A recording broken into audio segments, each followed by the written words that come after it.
पुरुषोत्तम अधिभूतं च किं प्रोक्तम् अधिदैवं किमुच्यते अधियज्ञः कथं गोत्र देहेऽस्मिन् मधुसूदन प्रयाणकाले च कथं ज्ञेयोऽसि नियतकर्मभिः। श्रीभगवानुवाच अक्षरं ब्रह्म परमं स्वभावोऽध्यात्म उच्यते भूतभावोद्भवकरो विसर्गः कर्मसंस्थितः अधिभूतं क्षरो भावः पुरुषश्चाधिदैवतम् अधियज्ञोऽहमेवात्र देहे देहभृतां वर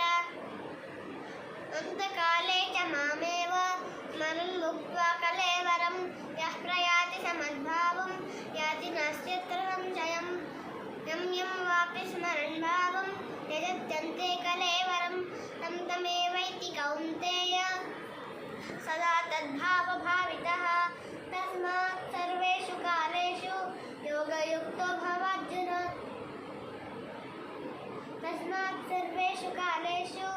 मामनुस्मरयुध्य च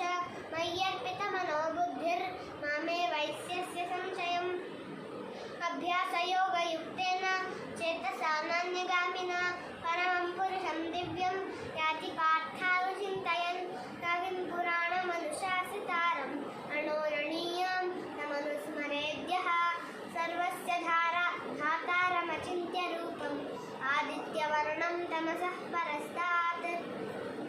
प्रयाणकाले मनसाचलेन भक्त्या युक्तो योगबलेन चैव ध्रुवोन्मध्ये प्राणमावेश्य सम्यक् सतं परं पुरुषमुपैति दिव्यं यदक्षरं वेदविदो वदन्ति विशन्ति यद्यतयो वीतरागाः तदिच्छन्तो ब्रह्मचर्यं चरन्ति तत्ते पदं संग्रहेण प्रवक्ष्ये सर्वद्वाराणि संयम्य मनोहृदि निरुध्य च मूर्ध्याधायात्मनः प्राणम् आस्थितो योगधारणाम् ओमित्येकाक्षरं ब्रह्म व्याहरं मामनुस्मरन् यः प्रयाति त्यजन् देहं प्रयाति परमां गतिम् अनन्यचेताः सततं यो मां स्मरति नित्यशः तस्याहं सुलभः पार्थ नित्ययुक्तस्य योगिनः मामुपेत्य पुनर्जन्म दुःखामेव शाश्वतं प्राप्नुवन्ति महात्मानः संसिद्धिं परमां गताः ब्रह्मभुवनाल्लोकाः पुनरावर्तिनोऽर्जुन मामुपेत्य तु कौन्तेय पुनर्जन्म न विद्यते सहस्रयुगपर्यन्तम् अहर्यद्ब्रह्मणो विदुः रात्रिं युगसहस्रान्तां तेहोरात्रविदो जनाः अव्यक्ताद्व्यक्तयः सर्वाः प्रभवत्यः रागमे रात्र्यागमे प्रलीयन्ते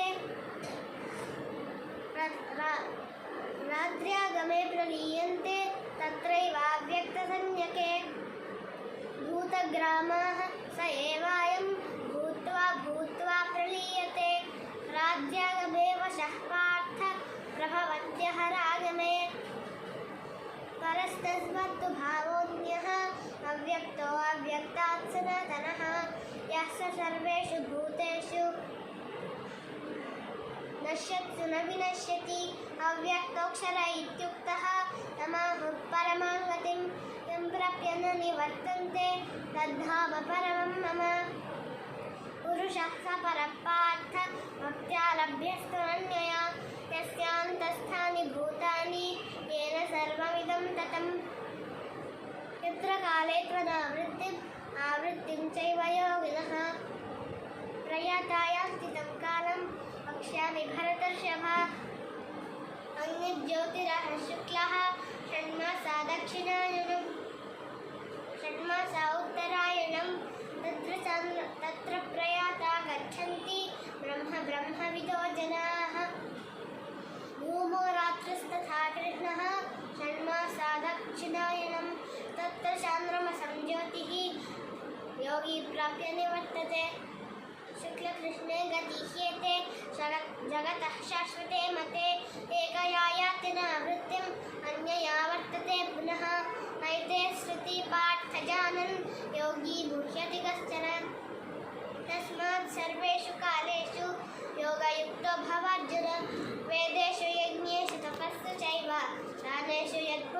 सम्प्रदिष्टम्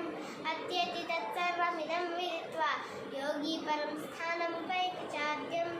ॐ तत्सदिति श्रीमद्भगवद्गीतासु उपनिषत्सु ब्रह्मविद्यायां योगशास्त्रे